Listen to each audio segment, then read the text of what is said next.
তো আমরা যদি অ্যাডজেক্টিভ ক্লজ আমরা যদি খেয়াল করে দেখি তাহলে আমরা চিন্তা করব কীভাবে অ্যাডজেক্টিভ ক্লজ মানে শুরু হয়। সেখানে আমরা যদি খেয়াল করে দেখি যে সকল সাবঅর্ডিনেট ক্লজ বাক্যে নাউন অথবা প্রোনাউনের পরে বসে ওই নাউন প্রোনাউনকে বিশেষিত করে তাকে অ্যাডজেক্টিভ ক্লজ বলে। যেমন রিলেটিভ প্রোনাউন দিয়ে শুরু হয় বলে অ্যাডজেক্টিভ ক্লজকে আমরা রিলেটিভ ক্লজও বলতে পারি। অর্থাৎ বলতেছে কি যে অ্যাডজেক্টিভ ক্লজকে আমরা রিলেটিভও বলতে পারি, কারণ অনেক সময় এখানে দেখা যায় যে রিলেটিভ প্রোনাউন যে সকল আছে যেমন WH শব্দ যেগুলো আছে সেগুলো এখানে ব্যবহার করা হয়। চেনার পর হচ্ছে যে সাবঅর্ডিনেট ক্লজের পূর্বে সাধারণত নাউন প্রোনাউনকে হাউ, উইচ, হোয়াট মানে WH শব্দ যেগুলো আছে এগুলো দ্বারা আমরা মানে পাওয়া যায়। এখানে উদাহরণ দেওয়া আছে যেমন the man who came here is my brother, এখানে দেওয়া আছে হু দেওয়া আছে, এখানে বলতেছে হু দ্বারা আছে হু, মানে আমরা এখানে বলতেছি যে এটা একটা অ্যাডজেক্টিভ ক্লজ হিসেবে কাজ করতেছে, কারণ এটা হচ্ছে রিলেটিভ প্রোনাউন হিসেবে।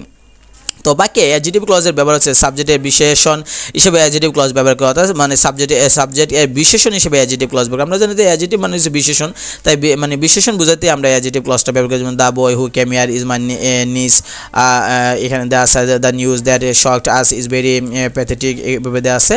তো আবার দেওয়া আছে যে অবজেক্ট হিসেবে মানে অ্যাডজেক্টিভ অবজেক্ট হিসেবে আমরা ব্যবহার করতে পারি, যেমন that is the book which I bought yesterday, এভাবে আমরা দিতে পারি। তো পসেসিভ হিসেবে আমরা অ্যাডজেক্টিভ ব্যবহার করতে পারি, যেমন the boy whose father is a doctor came here. Possessive মানে ওই যে মাই, আওয়ার, হিজ এইগুলোকে বলতেছে যে পসেসিভ হিসেবে কাজ করতে পারি। তো এখানে দেওয়া আছে যে অ্যাডজেক্টিভ ক্লজ ক্লজ মেকার হিসেবে আমরা WH শব্দ, আমরা রিলেটিভ WH শব্দ যেগুলো আছে এগুলো আমরা ব্যবহার করতে পারি। কীভাবে ব্যবহার করবো সেটা দেওয়া আছে, যেমন ব্যক্তি হলে আমরা হু অথবা দ্যাট, হোম অথবা দ্যাট বা হুজ, মানে সাবজেক্ট হিসেবে হু ব্যবহার করবো, অবজেক্ট হিসেবে হোম, আর পসেসিভ হিসেবে হুজ ব্যবহার করবো, দ্যাটও আমরা ব্যবহার করতে পারি। আর বস্তু হলে আমরা উইচ, অবজেক্ট হলে উইচ, আর পসেসিভ হলে অফ উইচ ব্যবহার করবো, অথবা আমরা দ্যাটও ব্যবহার করতে পারি। সেটা বলতেছে যে অ্যাডজেক্টিভ ক্লজ সর্বদা নাউনের পরে বসে, সেটাও আমাদেরকে খেয়াল রাখতে হবে। তো এভাবে আমরা যদি দেখি মানে restrictive and non restrictive clause যদি আমরা খেয়াল করি তাহলে আমরা শুধু খেয়াল করলে আমরা দেখতে পাবো যে এখানে কী কী তথ্য দেওয়া আছে সেটা আমাদের একটা ধারণা পাওয়া যাবে যে অ্যাডভার্বিয়াল ক্লজটা কীভাবে শুরু হয়েছে সেটা আমরা চিনতে পারবো।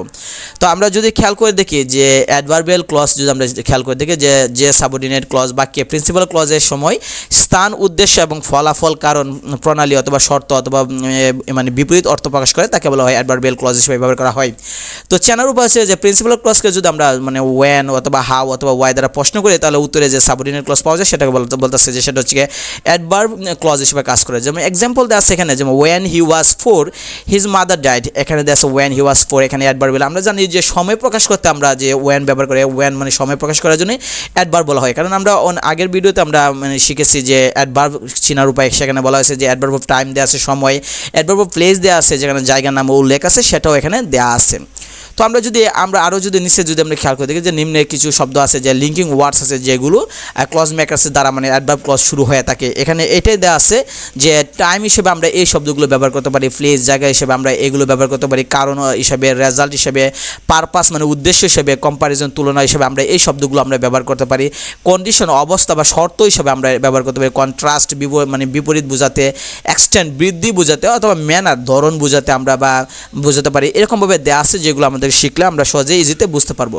তো রিডিউসড দেওয়া আছে ক্লজ যেটা আছে যে বাক্যের সাবঅর্ডিনেট ক্লজকে সংক্ষিপ্ত রূপে, যেমন সাবঅর্ডিনেট ক্লজকে যখন ফ্রেজ আকারে প্রকাশ করে তখন তাকে রিডিউসড ক্লজ বলা হয়। যেমন দুই ধরনের থাকে, সেটা হচ্ছে অ্যাডজেক্টিভ ক্লজ আছে, রিডিউসড অ্যাডজেক্টিভ ক্লজ, আর আছে রিডিউসড অ্যাডভার্ব ক্লজ আছে। তো রিডিউসড অ্যাডজেক্টিভ ক্লজ যদি আমরা খেয়াল করে দেখি তাহলে বলতেছে যে প্রিন্সিপাল ক্লজের সাথে যুক্ত অ্যাডজেক্টিভ ক্লজ যখন আমরা রিডিউসড করা হয় তখন তাকে মানে রিডিউস অ্যাডজেক্টিভ ক্লজ বলা হয়। যেমন স্ট্রাকচার দেওয়া আছে প্রেজেন্ট অথবা পাস্ট পার্টিসিপল, ভার্ব, তারপর এক্সটেনশন, তারপর আমরা সাবজেক্ট, তারপর ভার্ব, তারপর আমরা বাকি অংশ ব্যবহার করব। তো এক্ষেত্রে আমরা অ্যাডজেক্টিভ ক্লজ আমরা ব্যবহার করতে পারি। আবার একটা উদাহরণ দেওয়া আছে, আবার রিডিউস ক্লজ ব্যবহার করতে পারি। এখানে কিছু নিয়ম দেওয়া আছে যে মানে রুলস অফ রিডিউস অ্যাডজেক্টিভ ক্লজে, যেমন অ্যাডজেক্টিভ ক্লজের সাথে যুক্ত ক্লজ মার্কারটি বাদ দিতে হবে সেটা বলতেছে। যেমন অ্যাডজেক্টিভ ক্লজের সাথে ক্লজ মার্কার এবং সাবজেক্ট একই হলে আমরা রিডিউস করার সময় মানে অ্যাডজেক্টিভ ক্লজ এর মানে সাবজেক্টটি বাদ দিতে পারি আমরা, অথবা অ্যাডজেক্টিভ ক্লজে যদি কম্পাউন্ড ভার্ব থাকে মানে দুইটা শব্দ মিলে যদি ভার্ব হয় তাহলে সেটা বলতেছে রিডিউস করার সময় আমরা অক্সিলারি ভার্ব বাদ দিতে পারি। অ্যাডজেক্টিভ ক্লজে যদি অ্যাক্টিভ ভার্ব থাকে তাহলে বলতেছে যদি অ্যাক্টিভ ভার্ব থাকে তাহলে আমরা কি করব, বলতেছে যে অ্যাক্টিভ ভার্ব থাকলে রিডিউস করার সময় আমরা প্রেজেন্ট পার্টিসিপল ভার্ব তারপর আমরা আইএনজি যুক্ত করব। আর এদিকে বলতেছে যে অ্যাডজেক্টিভ ক্লজে যদি প্যাসিভ ভার্ব থাকে তাহলে রিডিউস করার সময় আমরা ফার্স্ট পার্টিসিপল আমরা করব, মানে ভার্বের 3 নম্বর রূপ যেটা ফার্স্ট প্রেজেন্ট ফার্স্ট পার্টিসিপল যেটা ওইটা বলতেছে। তো এখানে কতগুলো উদাহরণ দেওয়া আছে সেগুলো আমরা দেখলে সহজে বুঝতে পারবো। তিনটি ক্ষেত্রে অ্যাডজেক্টিভ ক্লজকে আমরা রিডিউস করা যায় না, সেগুলো আমরা খেয়াল রাখতে হবে। যেমন ক্লজ মার্কার বাক্যের অবজেক্ট হলে অ্যাডজেক্টিভ ক্লজকে আমরা করতে পারবো না। আবার দেওয়া আছে যেমন হোজ দ্বারা কোনো অ্যাডজেক্টিভ ক্লজ শুরু হলে সেক্ষেত্রে করতে পারবো না। আর কোনো অ্যাডজেক্টিভ ক্লজ যদি বাক্যে অ্যাডভার্ব হিসেবে অর্থ প্রকাশ করে সেক্ষেত্রে আমরা করতে পারবো না। তো এখানে রিডিউস অ্যাডভার্বের কিছু আমরা সূত্র দেওয়া আছে।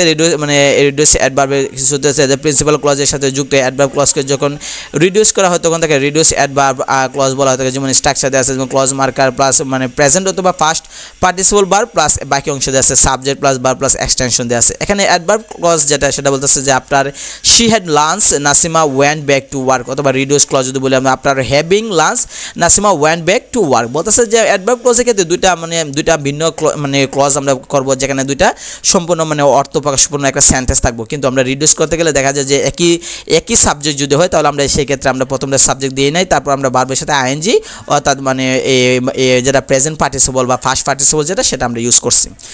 তো আমরা যদি রুলস অফ রিডিউস অ্যাডভার্বের ক্লজ যদি আমরা দেখি, বলতেছে যে অ্যাডভার্ব ক্লজের সাথে যুক্ত ক্লজ মার্কারটি অপরিবর্তিত থাকে। আর অ্যাডভার্ব ক্লজের ক্লজ মার্কার নিম্নে আমরা যদি ওয়ার্ডগুলো আমরা ব্যবহার করি, যেমন দেওয়া আছে after, before, once, since, until, when, এগুলো আমরা ব্যবহার করতে পারি।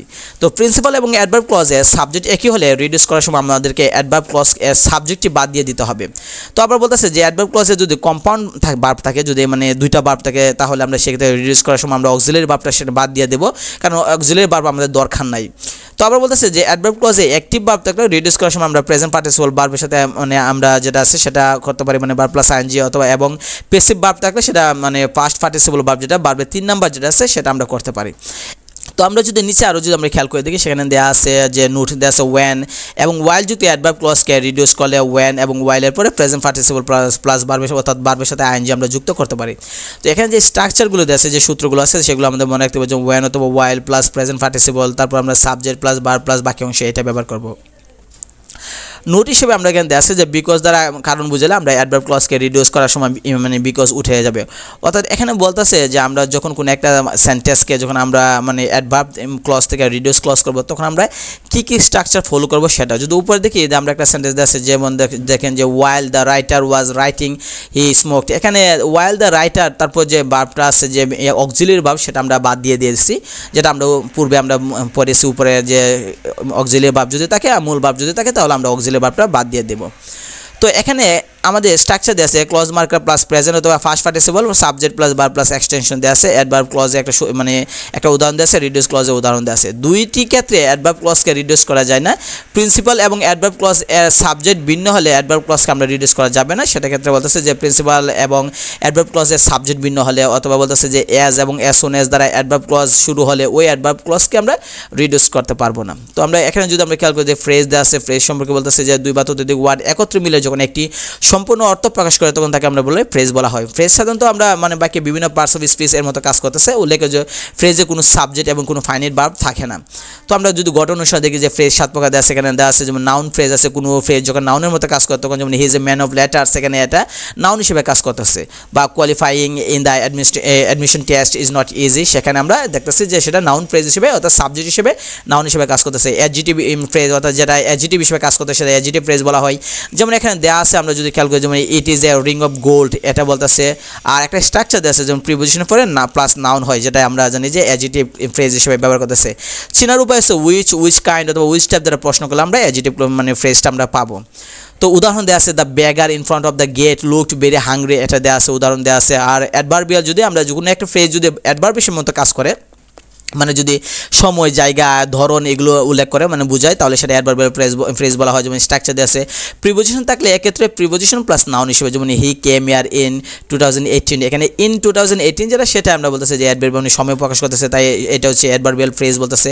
তবে নোট মনে রাখতে হবে যে অ্যাডজেক্টিভ এবং অ্যাডভার্বিয়াল ফ্রেজ এর স্ট্রাকচার একই রকম হলেও তাদের ফাংশন কিন্তু ভিন্ন ভিন্ন কাজ করে। অর্থাৎ অ্যাডজেক্টিভ ফ্রেজ নাউনের পূর্বে বসে, কিন্তু অ্যাডভার্বিয়াল কিন্তু নাউন বা প্রোনাউনের পূর্বে বসে না। আমরা আগেও জানি যে আমরা বলেছি যে সাধারণত অ্যাডজেক্টিভ নাউন প্রোনাউনকে মডিফাই করে নাউন প্রোনাউনের পূর্বে বসে, আর অ্যাডভার্ব যে কোনো জায়গায় বসতে পারে। তো এইটা ক্ষেত্রে ফ্রেজের ক্ষেত্রেও সেই জিনিসটা আমাদের খেয়াল রাখতে হবে যে নাউন অ্যাডজেক্টিভ ফ্রেজটা যেটা আছে সেটা নাউন প্রোনাউনের পূর্বে বসবে, কিন্তু অ্যাডভার্বিয়াল ফ্রেজটা যেটা সেটা যে কোনো জায়গায় বসতে পারে, কিন্তু নাউন প্রোনাউনের সাথে সম্পর্ক নাই। 4 নম্বর যদি আমরা দেখি প্রিপোজিশনাল ফ্রেজ, যেটা যদি কোনো একটা ফ্রেজ যখন প্রিপোজিশনের মতো কাজ করে সেটাকে বলা হয় প্রিপোজিশনাল ফ্রেজ বলা হয়। যেমন the man said in front of his house, এখানে ইন ফ্রন্ট অফ যেটা এটা একটা প্রিপোজিশনাল ফ্রেজ হিসেবে কাজ করতেছে। সাধারণত এখানে নোটে দেওয়া আছে প্রিপোজিশনাল ফ্রেজ সাধারণত প্রিপোজিশন দিয়ে শুরু হয় এবং প্রিপোজিশন দিয়ে শেষ হয়। এই জিনিসটা আমাদেরকে খেয়াল রাখতে হবে যে শর্টকাট যদি আমরা শিখতে চাই বা কোনো একটা শব্দ দেখে যদি আমরা বলতে চাই যে এটা কি আসলে প্রিপোজিশনাল ফ্রেজ কিনা, তাহলে আমরা চিনব কীভাবে যে ফ্রেজটা মানে প্রিপোজিশন দিয়ে শুরু হবে এবং প্রিপোজিশন দিয়ে আমাদের ফ্রেজটা শেষ হবে সেটা বলতেছে। তো আমরা যদি 5 নম্বর দিকে ইন্টারজেকশন ফ্রেজ আছে, যে ফ্রেজ দ্বারা আবেগ, আনন্দ, দুঃখ এগুলো বোঝায় তাকে ইন্টারজেকশনাল ফ্রেজ বলা হয়। এখানে দেওয়া আছে what a pity, oh my god, এগুলো দেওয়া আছে। ভার্বাল ফ্রেজ আছে, ভার্বের সাথে বিভিন্ন প্রিপোজিশন যুক্ত যদি ভিন্ন ভিন্ন অর্থ দিক থেকে ফ্রেজাল বার বা ভার্বাল ফ্রেজ বলা হয়। যেমন হি give up smoking, he looks after me, অর্থাৎ যে মানে ভার্বের সাথে অন্যান্য বিভিন্ন প্রিপোজিশন যুক্ত হয়ে অর্থটাকে ভিন্ন করে ফেলে, অর্থাৎ অর্থটা পাল্টিয়ে ফেলে, তাহলে আমরা সেটা বলবো আমরা ভার্বাল ফ্রেজ বলা হয়। তো কনজাংশন ফ্রেজ বলা হয় যে ফ্রেজ একাধিক ক্লজ অথবা সেন্টেন্সকে যুক্ত করছে, অর্থাৎ দুইটা সেন্টেন্সকে, দুইটা ওয়ার্ডকে বা দুইটা ক্লজকে যুক্ত করছে, তাহলে সেটা বলা হয় কনজাংশনাল ফ্রেজ হিসেবে কাজ করতেছে। তো আমরা সেলফ টেস্ট যদি দেখি বা self practice with previous question যদি আমরা দেখি, যে বিভিন্ন বিশ্ববিদ্যালয় দেখা যায় এখানে আসছে, যেমন ঢাকা বিশ্ববিদ্যালয় যদি আপনি খেয়াল করেন বা জাহাঙ্গীরনগর বিশ্ববিদ্যালয় অথবা যদি আপনি রাজশাহী বিশ্ববিদ্যালয় দেখেন অথবা গুচ্ছতে যদি দেখেন, অনেক প্রশ্ন এখান থেকে আসছে। তো আমরা যদি খেয়াল করে দেখি যে বিভিন্ন পরীক্ষায় এই প্রশ্নগুলো বারবার রিপিট আসে, তাই আমরা যদি এগুলো প্র্যাকটিস করে দেখা যাবে যে বিভিন্ন প্রশ্ন সহজে আমরা পারবো। আর একটা জিনিস হচ্ছে কি, রিপিট একটা বিশ্ববিদ্যালয় আসলে এটা অন্য একটা বিশ্ববিদ্যালয়ে রিপিট করে, তাই আমাদেরকে উচিত সবগুলো দেখা উচিত। তো এদিকে যদি খেয়াল করে দেখি যে বিভিন্ন প্রশ্ন এখান থেকে প্রচুর আসছে, এই প্রশ্নগুলো আমরা যদি প্র্যাকটিস করি তাহলে দেখা যাবে যে আমরা ইজিতে বুঝতে পারবো, বা এই প্রশ্নগুলো যদি রিপিট করে তাহলে আমরা পারবো। সবার শেষে একটা সেলফ টেস্ট দেওয়া আছে, এই সেলফ টেস্ট যদি আমরা খেয়াল করি তাহলে যদি আপনি কতটুকু বুঝতে পারছেন, এটা যদি এখানে একটা পরীক্ষা দেন, সেলফ টেস্ট 1 দেওয়া এবং 2 দেওয়া, পরীক্ষা দিলে আপনি সহজে বুঝতে পারবেন, যাচাই করতে পারবেন যে কতটুকু আপনি পারেন। তো আমরা নেক্সট ভিডিওতে আমরা সেন্টেন্স নিয়ে আমরা আলোচনা করব, যত প্রকার সেন্টেন্স আছে সেইগুলো নিয়ে আমরা আলোচনা করব।